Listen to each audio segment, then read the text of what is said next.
आज तक न तो कोई त्यागी संतुष्ट हुआ है और न ही कोई भोगी, क्योंकि दोनों के पीछे मन की यात्रा कायम रहती है। इसलिए हजारों सालों से बताए गए निदान, बताई गई चिकित्साएं सार्थक नहीं हुई। आदमी वहीं का वहीं खड़ा है। इसके पीछे कारण है जिसका हमें ख्याल ही नहीं है। वह कुछ भी करे, किसी भी बात से कुछ भी नहीं होगा, क्योंकि मन हमेशा मौजूद रहेगा। आज 2 उपवास करेंगे, मन कहेगा इससे तो कुछ भी नहीं हुआ।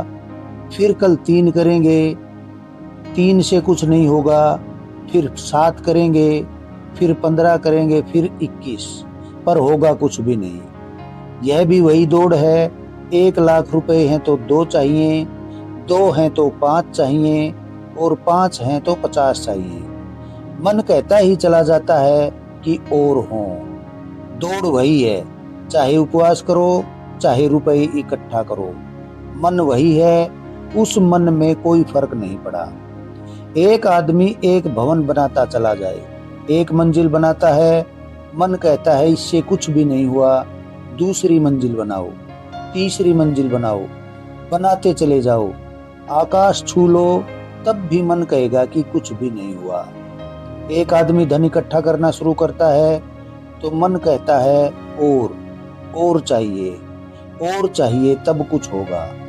एक आदमी त्याग करना शुरू करता है तो मन कहता है और छोड़ो, और त्याग करो, तब कुछ होगा।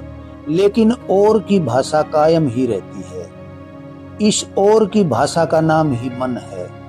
मन हमेशा कहता है और करो, और मन को जाने बिना जो कुछ भी किया जाएगा उसका परिणाम बड़ा खतरनाक होने वाला है। क्योंकि मन को बिना जाने, मन को बिना पहचाने किए गए कार्य समाधान पर ले जाने वाले नहीं हो सकते। लेकिन हम सब यही पूछते फिरते हैं कि मन अशांत है, क्या करें?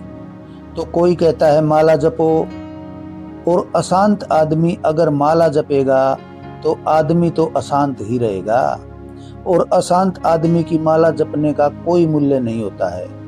कोई उससे कह देता है जाकर उपवास करो, वह अशांत आदमी जाकर उपवास कर लेता है, वह और अशांत हो जाता है, और क्रोधी हो जाता है। हम जानते हैं भली भांति, धार्मिक लोगों को उनका क्रोध बढ़ता ही चला जाता है। जिस जिस मात्रा में धर्म बढ़ता है, उस मात्रा में क्रोध भी बढ़ता है। तो अशांत आदमी पूछता फिरता है मैं क्या करूं कि मैं शांत हो जाऊं। और जो भी उससे कहता है कि तुम यह करो, वह गलत सलाह दे रहा है।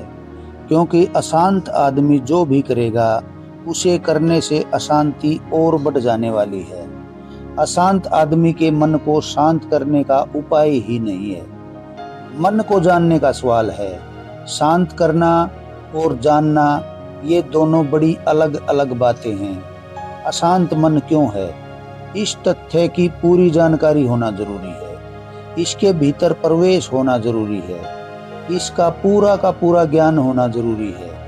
इस पर आंखें ले जाना जरूरी है कि अशांत क्यों हूं मैं, क्यों हूं पीड़ित, क्यों हूं चिंतित, क्यों हूं दुख से भरा हुआ।